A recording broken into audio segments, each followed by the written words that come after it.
하나님이 주신 말씀 함께 나누겠습니다. 전도서 9장 11절부터 18절까지 말씀입니다. 올림픽이 시작이 되었습니다. 말도 많고 탈도 많은 도쿄 올림픽입니다.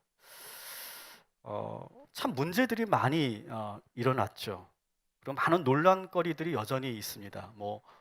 우길기 사건이라든지 이 코로나가 확산되면서 도쿄는 지금 하루에 5천 명 이상씩 확산되는 이 상황에서 이제 국민들은 이 올림픽을 반대하고 시위를 하고 있는 아주 어수선한 상황에서 또 올림픽 경기에서 후쿠시마산 음식을 선수들에게 제공한다는 그런 소식까지 들리면서 상당히 뭔가 불안하고 찜찜한 그런 올림픽이 드디어 시작이 됐습니다.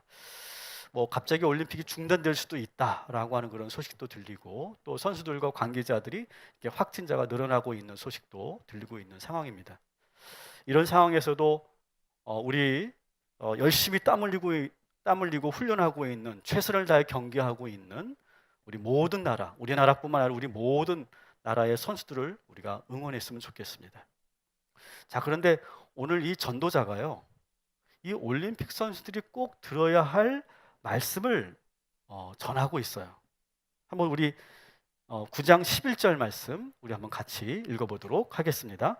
내가 다시 해 아래에서 보니 빠른 경주자들이라고 선척하는 것이 아니며 용사들이라고 전쟁에 승리하는 것이 아니며 지혜자들이라고 음식물을 얻는 것도 아니며 명철자들이라고 재물을 얻는 것도 아니며 지식인들이라고 은총을 입는 것도 아니니 이는 시기와 기회는 그들 모두에게 임함이니라. 아멘. 자, 오늘 본문을 보시면 경기자 혹은 용사 이런 표현이 있습니다. 이런 예를 들고 있죠. 그래서 아마도 전도자는 어떤 고대 스포츠, 그 고대 사회에도 스포츠라는 것이 존재했다고 하니까 그 고대 스포츠 경기를 보면서 깨달은 지혜를 우리들에게 지금 전하고 있는 것은 아닌가 이렇게 추측을 할 수 있습니다. 올림픽이 열리면 각 전문가들이 각 종목의 전문가들이 가장 유력한 금메달 후보를 이제 이렇게 예측을 합니다. 가령 세계 랭킹 1위라거나 아니면 세계 기록을 보유했다거나 아니면은 각종 세계 대회에서 우승을 한 그런 선수들이 이제 올림픽 금메달 후보들이겠죠. 그런데 참 아이러니한 것은 이 선수는 무조건 금메달이야 이렇게 전문가들이 예측했던 이 선수들이 갑자기 예선에서 탈락하는 경우가 있습니다.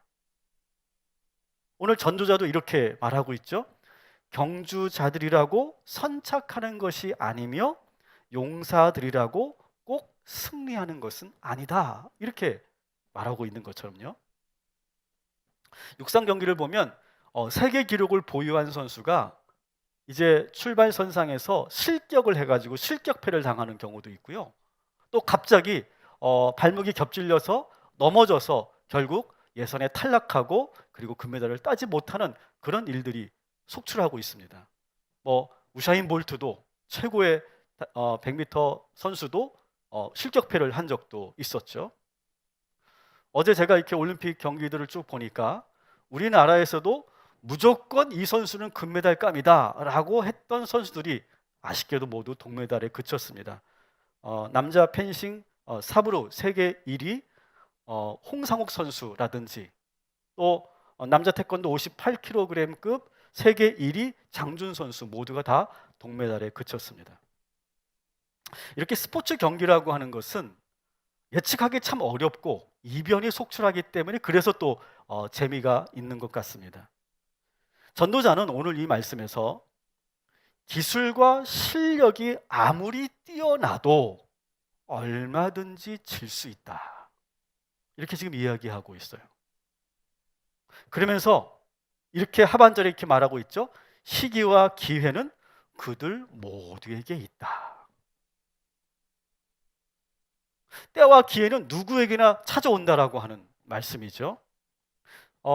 금메달 후보와 다르게 다소 실력이 좀 부족하거나 수상 경력이 좀 없어도 이변의 주인공이 되어서 금메달을 목에 거는 이변의 주인공들이 꼭 올림픽 경기에 있게 마련이죠.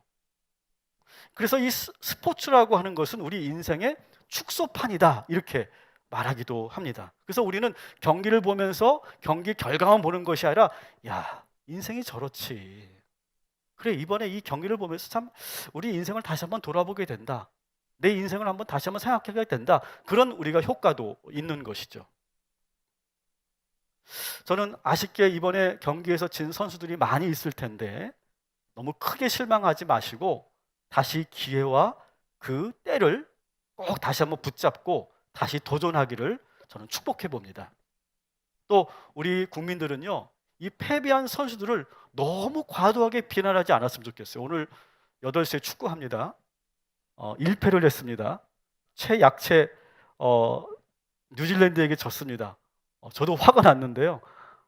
너무 우리가 비난하지 말고 정말 저들이 정말 얼마나 땀을 흘리며 노력했습니까? 우리가 박수 쳐주고 또 격려해주는 그런 올림픽이 되었으면 좋겠고, 나라를 떠나서 이 코로나가 이제 확산되고 있는 이 상황에서 건강하게 경기를 잘 마무리할 수 있도록 우리 모든 선수들을 위해서 여러분 기도해 주시기를 부탁을 드리겠습니다. 자, 오늘 본문에서 이 전도자는요, 아주 중요한 역할을 지금 하고 있어요. 어떤 역할이냐?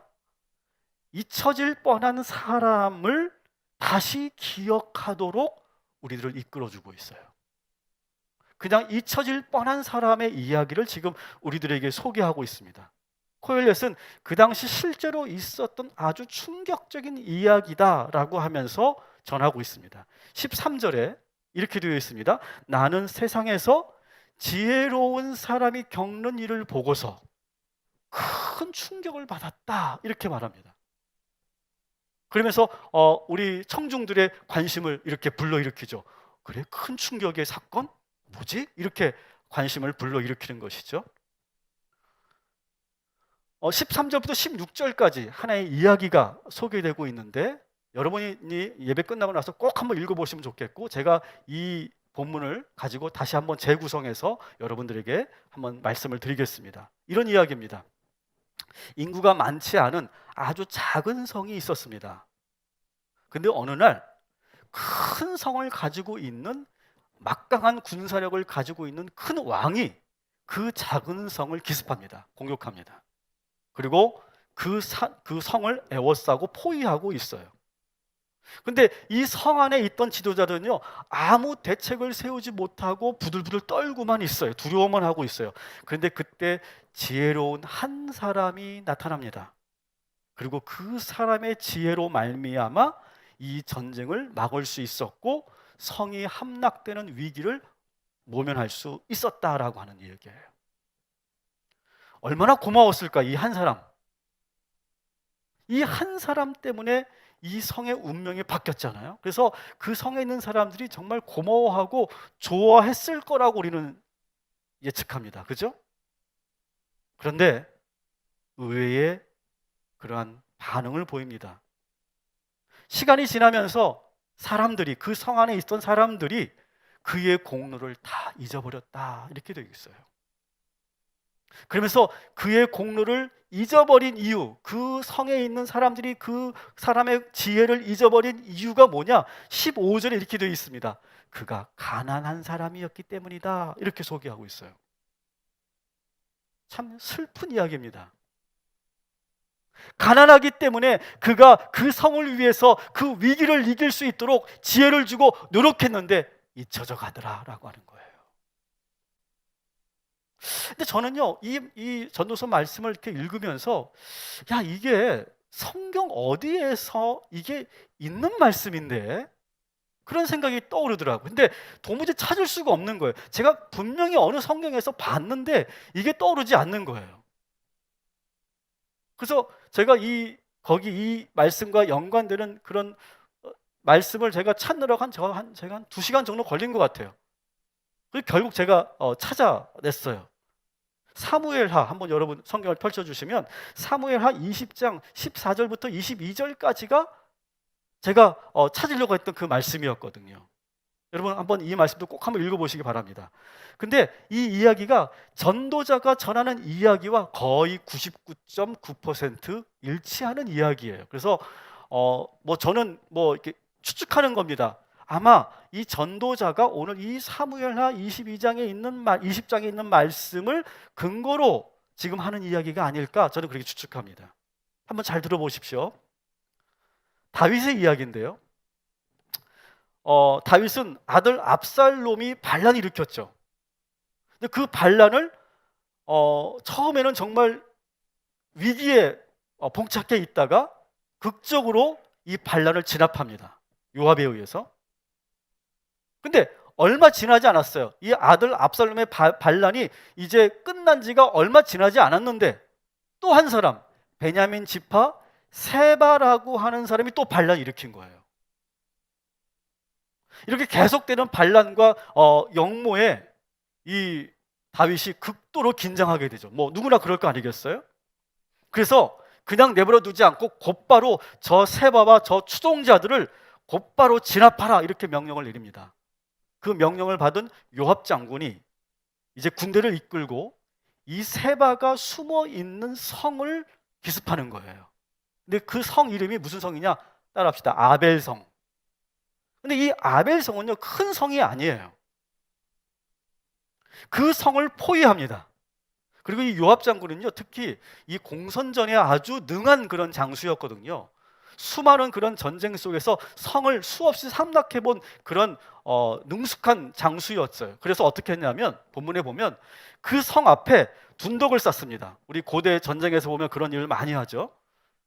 둔덕을 쌓고 그리고 성 높이까지 둔덕을 쌓은 다음에 이제 그 둔덕을 통해서 이제 군사들이 공격할 수 있도록 그 성을 들어갈 수 있도록 그렇게 해놓은 거예요. 그리고 이제 공격하려고 딱 하는데 그때 이 아벨성 안에 한 여인이 등장합니다. 근데 오늘 본문에 보니까 그 여인을 이렇게 소개하고 있어요. 16절에 보니까 슬기로운 여인이었다. 이렇게 소개하고 있어요. 그녀가 요압에게 면담을 요청합니다. 근데 그녀의 이름이 안 나와 있어요. 안 나와 있어요. 그러니까 뭘 알 수 있습니까? 이 여성은요, 사실은 이 성 안에서 너무너무 평범한 안악이에요. 그냥 아줌마예요, 아줌마. 그렇게 봐도 될 것 같아요. 그러니까 이름도 여기에 기록되지 않을 정도로 너무 평범한 그런 여성이었어요. 그 성에는 남자 지도자들이 분명히 많았을 거 아니겠어요? 근데 이 남자 지도자들은요, 어딜 가고 지금 이 여자 한 사람이 지금 요압과 담판을 짓고 있는 이야기인 거예요. 자, 그런데 어찌 된 일인지 이 요압도 이 여자와 담판을 짓는 이 면담 요청을 받아들입니다. 그리고 이 아벨성에 있는 이 여인이 요압을 설득하는 장면이 18절부터 나오게 되는데 아주 기가 막힌 그러한 말을 이 여인이 하게 됩니다. 우리 한번 같이 읽어보도록 하겠습니다. 그 여인이 말하였다. 옛날 속담에도 물어볼 것이 있으면 아벨 지역에 가서 물어보아라 하였고 또 그렇게 해서 무슨 일이든지 해결하였습니다. 저는 이스라엘에서 평화롭고 충실하게 사는 사람들 가운데 하나입니다. 그런데 장군께서는 지금 이스라엘에서 어머니와 같은 성읍을 하나 멸망시키려고 애쓰십니다. 왜 주님께서 주신 유산을 삼키려고 하십니까? 아멘. 자, 아주 논리정연한 그런 말입니다. 이 아벨성은 우리 이스라엘 이 역사에서 너무너무 중요한 의미를 가지고 있는 어머니와 같은 성인데 왜 당신께서, 왜 장군께서 이 어머니와 같은 이 성을 멸망시키려고 하십니까? 우리가 이제 텍스트만 보니까, 글만 보니까 이것이 얼마나 설득력이 있는 말일지 모르겠지만 여러분, 아마도 이 여인은요, 그 표정과 그 모션과 그 진정성 그리고 그 말의 어떤 어투, 억양 그런 것들이 모두 총동원 됐던 것 같아요. 그랬더니 누구도 무서워하지 않는 이 요압이 상당히 당황하면서 이 여인에게 이렇게 대답합니다. 한번 느껴보십시다. 20절 요압이 하는 말입니다. 요압이 대답하였다. 나는 절대로 그러는 것이 아니오. 정말로 그렇지가 않소. 나는 삼키거나 멸망시키려는 것이 아니오. 아멘. 아니요, 아니요, 아니요를 3번이나 언급하고 있고 절대로 정말로 그렇게 말합니다. 상당히 당황하는 그런 기색이 역력하죠. 요압은 그러면서 절대 나는 아벨 성을 멸망시킬 생각은 없고 그 성에 숨어든 반역자 세바만 넘겨주면 아벨 사람들은 머리털 하나도 건드리지 않고 조용히 물러가겠다 약속을 합니다. 그리고 이 여인이 다시 성 안으로 들어가서 그 남성 지도자들에게 이 소식을 전하고 지금 이 세바를 우리가 도와주면 우리 성이 위급해지니까 이 반역자를 넘겨줍시다 이렇게 제안합니다. 그리고 그 제안을 받아들여서 그 성 사람들이 이 세바를 요압에게 넘겨주는 이야기예요. 한 여자의 지혜 때문에 이 작은 성 아벨성이 안전해질 수 있었다라고 하는 이야기죠. 사무엘 하는 여기까지만 지금 전하고 있는데 전도자는요 그 이후에 어떤 일이 일어났는가에 더 관심을 갖는 거예요. 그 이후에 이 여자, 이 지혜로운 여자를 성읍 사람들이 어떻게 대하고 있는가를 지켜보고 있는 거죠. 여러분, 여자라고 하는 이유 때문에 그 이름이 기록되지 않았어요.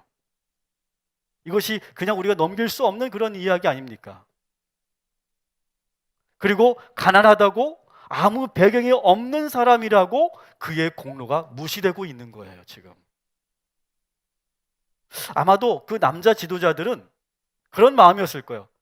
저 여자 때문에 우리 성이 지금 위기에서 벗어났다. 이런 말을 듣기 싫었을 거예요, 지도자는요. 여러분, 임진왜란 때 12척의 배를 가지고 이순신 장군이 그 왜적을 완전히 물리쳤을 때 그 당시 왕이었던 선조는요, 그게 좋으면서도 몹시 불편해 했잖아요. 그래서 이순신을 역모로 몰아서 죽이려고까지 하지 않았습니까? 똑같은 마음이겠죠. 전도자 이 코엘렛은 바로 이 상황을 지켜보면서 너무 안타까워하는 거예요. 안타깝게 여기고 많은 사람들이 잊혀지고 있는 그 여인의 그 지혜 그리고 그 공로를 많은 사람들이 기억하기를 바라고 있는 거죠. 심지어 3,000년이 지난 우리들도 이 슬기로운 이 여인의 이 지혜를 기억해 주기를 바라고 있는 거예요. 그래서 오늘 이 말씀을 우리에게 전하고 있는 것이죠. 여러분, 이런 일들은 우리 현실 세계에서 너무 많이 일어납니다. 그죠? 특히 기업에서는 이런 일들이 많이 일어납니다. 한 직원이 정말 기가 막힌 아이템을 가지고 제품을 하나 개발합니다. 그리고 그 제품으로 인해서 그 기업이 수십억, 수백억의 매출을 올립니다. 근데 나중에 보면 그 제품은 그 기업의 그런 저작권이 되고 재산권이 되고 그 개발한 사람은 시간이 되면 잊혀지게 돼 있죠. 그게 기업에서 이루어지는 자연스러운 그런 이치 아니겠습니까? 뭐 기업만 그런 게 아니고 우리 역사 속에서 우리의 삶 속에서 이런 일들은 참 많이 일어나고 있는 거예요. 그런데 전도자는 이런 일이 이렇게 너무 쉽게 자연스럽게 받아들여지면 안 된다라고 하는 걸 우리에게 좀 전하고 있는 것이죠. 오늘 그래서 제가 설교 제목을 이렇게 정했습니다. 따라합시다. 잊지 말아라. 잊혀지게 하지 말아라. 저는 그렇게 한번 제목을 붙여봤어요. 자, 지금부터는 제가 좀 그 곁길로 좀 가보려고 합니다. 좀 이해해 주십시오. 지난주 어느 그 목사님의 SNS를 이렇게 보다가 저와 패치 있는 목사님의 SNS를 보다가 가수 김성호 씨의 를 소개하는 그 가수 김성호가 했던 노래 불렀던 노래를 소개하는 그런 글을 올리셨더라고요. 목사님이신데 저도 찾아 들어가 이렇게 그 프로를 보게 됐습니다. 그 노래를 듣게 됐는데 이 김성호님은 한간에 이렇게 그가 목회자가 되었다 그런 소문도 나돌 정도로 아주 독실한 크리스찬입니다. 근데 제가 놀란 것은 30년이 지난 후에 우리 가수 김성호 씨를 봤는데 완전히 변해 있는 거예요. 이제 우리 저와 세대가 다르신 분들은 전혀 모르실 텐데 위의 사진은 아마 한 30대 사진이 아닐까 생각해요. 머리가 많았습니다. 우리 김덕경 원사님도 젊을 때 머리 많으셨죠? 여기 이 김성호 씨도 머리가 참 많았어요. 저도 지금 머리가 상당히 많이 빠졌습니다, 지금. 나이가 드니까 어쩔 수 없는 것 같아요. 그리고 아래의 모습이 현재 우리 가수 김성호 씨의 모습인데, 저는 이 모습을 보면서 왠지 이렇게 가슴이 찡하고 좀 뭉클해지더라고요. 가수라고 하면, 연예인이라고 하면 얼마나 세련됐습니까? 근데 그런 세련된 모습은 다 사라지고 지금은 어디에서나 볼 수 있는 아주 평범한 60대 할아버지가 되어 계신 거예요. 아마 우리 뭐 서장로님이나 우리 김덕형 권사님, 우리 김대영 장로님, 제가 20대 사진 봤거든요. 진짜 날씬하시더라고요. 제가 보증할 수 있습니다. 저러시지 않으셨어요. 정말 날씬하셨어요. 근데 시간이 흐르니까 많이 변하시더라고요. 근데 그분이 그 희끗희끗한 그러한 그 얼굴로, 모습으로, 그분의 그 노래였죠. 김성호의 회상이라고 하는 노래인데, 그 노래를 부르는데 이 노래의 가사는요, 20, 30대의 이별의 이야기예요. 사랑하는 두 연인의 이별의 이야기예요. 근데 상상해 보세요. 60대 할아버지가 그 20대 그 청년들이나 부를 법한 그 노래를 부르는데, 이게 되게 언밸런스하잖아요. 아니, 할아버지가 그런 감성이 있을까? 이런 생각이 드는데 너무 잘 표현하고 있고 너무 노래도 잘하시는 거예요. 그러니까 왠지 이렇게 막 찌릿하면서 뭉클한 느낌이 들더라고요. 딱 사진을 보면 진짜 그야말로 목사님 스타일이잖아요, 그죠? 딱 이분은 목사님 스타일로 지금 변하셨더라고요. 제가 대학교 2학년 때 발표됐고 저도 참 좋아했던 노래였는데, 근데 60이 넘으셨지만 그 목소리와 감성은 그대로시고, 머리가 희끗희끗한 할아버지가 이 20, 30대의 감성적인 사랑 노래를 부르는데 어색하면서도 뭐라 표현할 수 없는 감동이 있더라고요. 그래서 제가 잠시나마 이 김성호 할아버지로 인해서 저도 30년 전으로 돌아가서 20대 때의 그 느낌, 그때 그런 기억들이 막 이렇게 떠오르는 그런 시간을 보냈었습니다. 목사가 성경만 보고 기도만 하고 복음 선거만 듣지, 뭐 그런 생각을 하신 분들 혹시 있으시다면 용서해 주시고 제가 하나님께 회개하겠습니다. 근데 저는 잠깐이었지만 행복했던 그런 시간이었기 때문에 여러분들에게 지금 전하는 거예요. 오늘 이 예배에 우리 청년들도 같이 참여하고 있는데, 청년들 그렇게 생각할 거예요. 50이 넘으면, 60이 넘으면, 할아버지 할머니가 되면 저런 애틋한 감성은 없을 것이다. 근데 그렇지 않아요. 박영순 권사님 아직도 20대의 감성 있으시죠? 조금 있어요. 우리들도 뜨거울 때가 있었고, 그죠? 지금도 우리들은 젊을 때의 그 느낌, 그 감성을 가지고 있단 말이죠. 저는 제가 꼰대라는 걸 인정합니다. 근데 꼰대 중에서도 이런 꼰대는 괜찮대요. 우리 여기 앞에 계신 우리 장로님, 권사님들 다 꼰대신데 따라합시다. 노력하는 꼰대. 꼰대긴 꼰대인데 노력하는 꼰대는 괜찮대요. 여러분, 제가 이 말씀을 드리는 이유는 이런 거예요. 그때 그 사람을 내가 기억하고, 그리고 잊혀졌던 그 사람을 떠올리는 것만으로도 우리가 행복해질 수 있다라고 하는 거죠. 그래서 기억은요, 따라합시다. 기억은 우리를 행복하게 합니다. 기억은 우리를 행복하게 해요.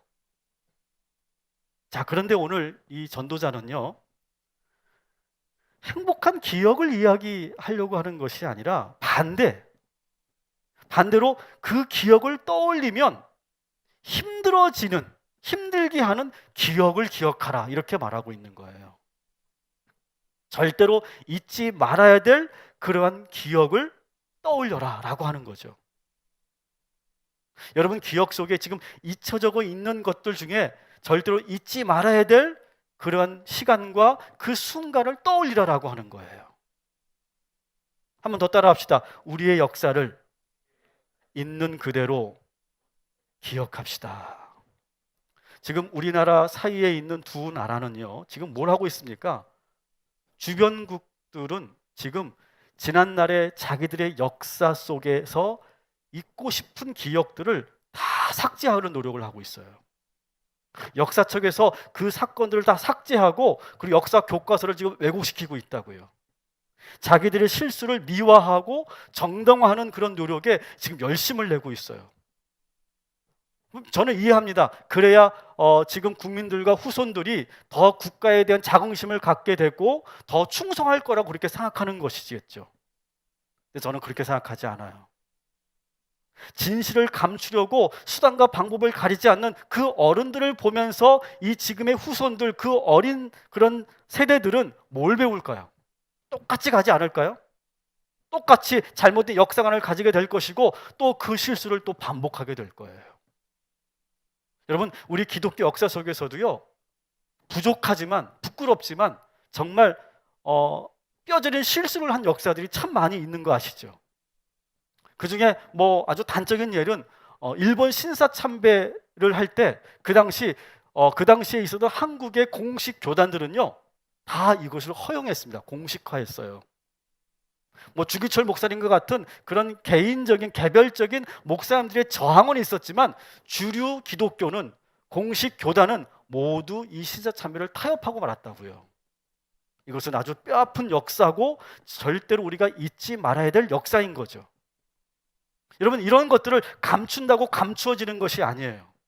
저는요, 우리나라가 그랬으면 좋겠어요. 주변 나라들은 어떻게 하든 우리나라는 지난날의 허물과 실수를 숨기지 않고 그대로를 후손들에게 알리고, 그리고 현재 우리들도 그날을 잊지 않고 기억해야 될 그런 역사들을 우리가 항상 마음에 간직하는 그런 나라였으면 좋겠어요. 여러분 동의하십니까? 우리 한국교회도 마찬가지라고 생각해요. 우리 한국교회도 가슴 치며 우리가 회개하면서 올바른 방향으로 가야지, 우리 기독교의 그 어두움의 역사를 감추고 숨기고 우리를 미화한다고 해서 우리는 좋은 방향으로 절대 갈 수 없어요. 여러분, 기독교는요 회개의 종교입니다. 회개를 시작함으로 하나님과 나아가 하나님께 가까이 갈 수 있고 하나님과 관계가 시작되는 종교예요. 근데 그 역사를 없앤다고요? 말도 안 되는 것이죠. 여러분, 있었던 일을 없던 일로 감추는 일들을 아주 권력자들이 참 많이 하고 있잖아요. 그리고 범죄자들이 그런 일들을 많이 하고 있는데 이것은 상당히 심각한 병리적인 현상이죠. 그런데 이것을 한 개인이 해도 상당히 위험한 것인데 한 나라와 집단이 그렇게 자기의 실수를 은폐하고 그리고 숨기려고 한다? 이건 대단히 위험한 발상이라고 하는 것이죠. 제가 지난 7월 11일 날 설교를 했을 때 일반 군함도에 대한 이야기를 제가 했었습니다. 기억나실 거예요. 근데 저는 전혀 의도하지 않았는데 제가 7월 11일 주일날 군함도에 대한 그런 언급을 하고 나서 그 다음날 월요일날 12일날 유네스코에서요 일본에게 경고하는 결정문을 보냅니다. 군함도에 대해서 너희들이 약속한 것을 이행하지 않고 있다. 다시 정확하게 역사적인 그 모든 사실을 알리고 또 그것을 홍보하는 일을 다시 시작해라. 이렇게 경고문을 보냈죠. 저는 그 사건을 보면서 역시 저는 하나님이 살아계시다, 저는 그렇게 확신했어요. 역사를 지우려는 일본의 시도에 하나님께서 지금 역사하고 계시는구나, 저는 그렇게 확신했어요. 지금 전도자는요 지금 모두가 잊어버린 이 가난하지만 지혜로웠던 한 나라를 구한 이 이름 없는 지혜자를 다시 기억하자고 지금 우리들에게 제안하고 있는 거예요. 따라합시다. 잊지 않아야 실수하지 않습니다. 여러분, 잊지 않아야 돼요. 여러분 인생에서 내가 정말 실수했던 거 그걸 자꾸 덮으려고 하지 말고 잊지 않고 기억해서 다시는 그런 실수를 범하지 않게 되기를 주님의 이름으로 축복합니다. 자, 그러면서 저는 오늘 이 말씀을 묵상하면서 저는 예수님이 떠올랐어요. 당연한 거 아닙니까? 예수님이 떠오르면서 저는 이런 문구가 생각났어요. 한번 따라합시다. 기억의 힘이 복음의 능력이다. 여러분, 이 산헤드린 공회와 유대인들, 바리새인들은 왜 그렇게 예수님을 인정하지 않으려고 했을까요? 예수님은요, 나사렛 출신이었거든요. 그는 이스라엘에서도 가장 가난한 동네에서 태어났어요. 그리고 제대로 정규 교육을 받아보지 않았어요. 그리고 비주류였어요. 그래서 바리새인들이 싫어했고 예수님을 무시하려고 했던 거예요. 그들이 이 가난하고 보잘것없는 이 예수만 죽이면 이 새로운 신앙 운동은 사라질 것이다, 이렇게 생각했어요. 그래서 예수를 죽였죠. 그리고 대중들은 빨리 잊을 거라고 생각했어요. 오늘 본문에서 이 성읍 사람들이 이 가난한 지혜자를 잊어버린 것처럼 그렇게 잊어버릴 거라고 생각했어요. 근데 이게 웬일입니까? 이 남아있었던 사도들과 성도들은요, 생생하게, 오히려 예수님이 십자가에 달려 죽으신 이후에 생생하게 예수를 증거하고 있어요. 여러분, 초대교회 성도들은, 초대교회 사도들은 설교할 때 어땠을까요? 초대교회 사도들은요, 설교할 때 저처럼 막 성경 본문을 이렇게 분석하고 주석하고 그리고 막 몇 시간 며칠을 그렇게 막 해서 이렇게 말씀을 설교를 준비하지 않았어요. 사도들의 설교는요, 아주 단순했어요. 오직 예수 그리스도예요. 오직 예수님만 증거하는 거예요. 자기들이 따라다니면서 예수님으로부터 배웠던 말씀들, 그 말씀들을 그대로 아나운서처럼 그대로 전하는 거예요. 예수님께서 베푸신 기적들과 에피소드를 살아 생생하게 그 이야기를 전하는 걸로 설교가 진행됐어요. 십자가에 달리신 그 과정과 그 참혹한 그 현장에 있었던 그 상황을 성도들에게 전하는 것이 설교였어요. 3일 만에 부활하신 예수님을 증거하는 것이 그 사도들의 설교의 전부였어요. 어떻게 보면 설교자 입장에서는 되게 편할 것 같아요. 예수님의 이야기만 전하면 되니까. 근데 여러분, 초대교회 성도들은요, 이 예수님의 이야기를 들으면서도 또 듣고 또 들으면서도 절대로 질리지 않았어요.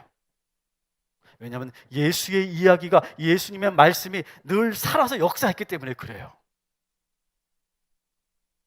교회는 이 사도들의 그 기억을 되짚으면서 예수님과 함께했던 그 모든 순간을 다 기록해 놨어요. 그게 바로 마태, 마가, 누가, 요한 사복음서인 거예요. 이 사복음서를 기록해 놓은 이유가 뭡니까? 그 이후의 후손들이, 그 이후의 성도들이 더 생생하게 이 가난한 목수 예수를 잊지 않게 하기 위해서 이 복음서를 쓰게 된 것이죠. 여러분, 초대교회 성도들의 이 기억이 없었다면 우리는 지금 이렇게 생생하게 예수님을 만날 수 없었어요. 지금 우리가 해야 될 일이 뭘까요, 여러분? 지금 우리가 해야 될 일은 우리도 이 사도들처럼, 초대교회 성도들처럼 예수의 복음을 전하는 것이 우리가 해야 될 일인 줄 믿습니다. 그렇게 되기 위해서 먼저 우리가 해야 될 게 뭡니까? 우리가 먼저 예수를 잊지 말아야 돼요. 우리가 먼저 이 복음을 잊지 말아야 된다는 거예요. 한번 저를 따라해 주시고 한번 댓글로 한번 모두가 같이 동참해 주시면 좋겠어요. 기억하는 것이 복음의 능력입니다. 여러분, 오늘도 예수 그리스도를 여러분 절대 잊지 마시기를 주님의 이름으로 축복합니다. 베들레헴 마구간에서 태어나셔서 가난한 나사렛에서 사셨던 한 목수의 아들, 그분이 우리의 구원자시고 우리의 구원자 되심을 믿으시기 바랍니다. 그분의 말씀을 잊지 마시고 여러분 꼭 기억하시기 바랍니다.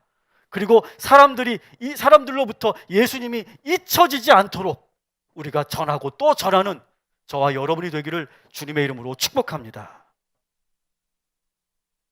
자, 그런데 마지막에 저는 이런 또한 반전을 우리 전도자가 전하고 있다고 생각합니다. 따라합시다. 잊혀진다고 해도 괜찮습니다. 저는 이게 반전이라고 생각해요. 자, 보세요. 이 가난한 지혜자는 자신의 공로를 무시하는 사람들을 보면서 어떤 마음이었을까요? 자신의 그 공로와 자기의 지혜를 알고도 잊어버린, 무시하는 그 사람들을 원망했을까요? 깊은 상처를 받고 내가 다시는 나서나 마나 그렇게 말했을까요? 이 작은 성 아벨성의 이름도 알 수 없는 이 여인이 만일 그 자기 성이 또 위험에 처하면 또 그냥 아니 나는 더 이상 관여 안 할 거야. 뭐 내가 해봤자 뭐 다시 소용없는데 뭐. 그리고 그냥 외면했을까요? 저는 그렇게 생각하지 않아요. 여러분 오늘 이 문구를 여러분 꼭 기억하고 돌아가시면 좋겠습니다. 따라합시다. 지혜로운 사람은 조용한 사람입니다. 여러분 지혜로운 사람은요 시끄러운 사람이 아니에요. 조용한 사람이에요. 사람들이 알아준다고 좋아하고 기억하지 못한다고 상처받지 않습니다. 만일 정말 그 사람이 지혜로운 가난한 사람이 성공을 목표로 했다면, 성공에 욕심이 있었다면 자신의 공로를 앞세워서 어떻게든 영향력 있는 자리에 올랐을 거예요. 근데 그렇게 하지 않아요. 그는요 그 모든 위기가 끝나고 나서 다시 가난한 본래의 모습으로 돌아간 것뿐이에요. 그래서 11절 18절에 이 가난하지만 지혜로웠던 이 사람을 이렇게 칭송하고 있습니다. 칭찬하고 있습니다. 17절 18절 우리 한번 같이 읽겠습니다. 조용히 들리는 지혜자들의 말들이 우매한 자들을 다스리는 자의 호령보다 나으니라. 지혜가 무기보다 나으니라. 그러나 죄인 한 사람이 많은 선을 무너지게 하느니라. 아멘. 보세요. 17절에 조용히 들리는 지혜자의 그 말들이 우매한 자의 목소리 큰 호령보다 더 낫다. 지혜가 그 사람의 그 조용한 지혜자의 그 지혜가 무기보다 더 낫다. 왜 그럴까요? 겸허하게 욕심을 갖지 않고 상처받지 않고 겸허하게 자기가 할 일만 하고 자기의 자리로 돌아왔기 때문에 그는 계속해서 영향력 있는 그런 지혜를 전할 수 있었다라고 하는 것이죠. 저는 우리 동탄 꿈에게 성도님들에게 목회자로서 저는 이렇게 가르치거나 이렇게 권면하고 싶지 않아요. 세상에서 성공해라. 수단과 방법을 가지지 않고 무조건 경쟁에서 이겨라. 기회가 있으면 절대로 놓치지 말고 무조건 붙잡아라. 저는 그렇게 가르치고 싶지 않아요. 여러분, 이 말씀을 듣는 우리 모든 성도 여러분, 우리 모두가 조용한 지혜자가 되기를 주님의 이름으로 축복합니다. 상처받지 않는 지혜자가 되기를 축복합니다. 우리가 속한 자리에서 내가 꼭 필요한 순간이라면 외면하지 않고 우리가 해야 할 일을 감당하는 겸손한 지혜자들이 되기를 주님의 이름으로 축복합니다. 모든 욕심을 내려놓고 오직 복음의 진리만을 소유한 그리스도인들 되시기를 다시 한번 주님의 이름으로 축복합니다. 우리 따라합시다. 잊혀져도 괜찮습니다. 알아주지 않아도 괜찮습니다. 하나님이 알아주십니다. 여러분 이 믿음 가지고 조용한 지혜자로 살아가시기를 주님의 이름으로 축복합니다.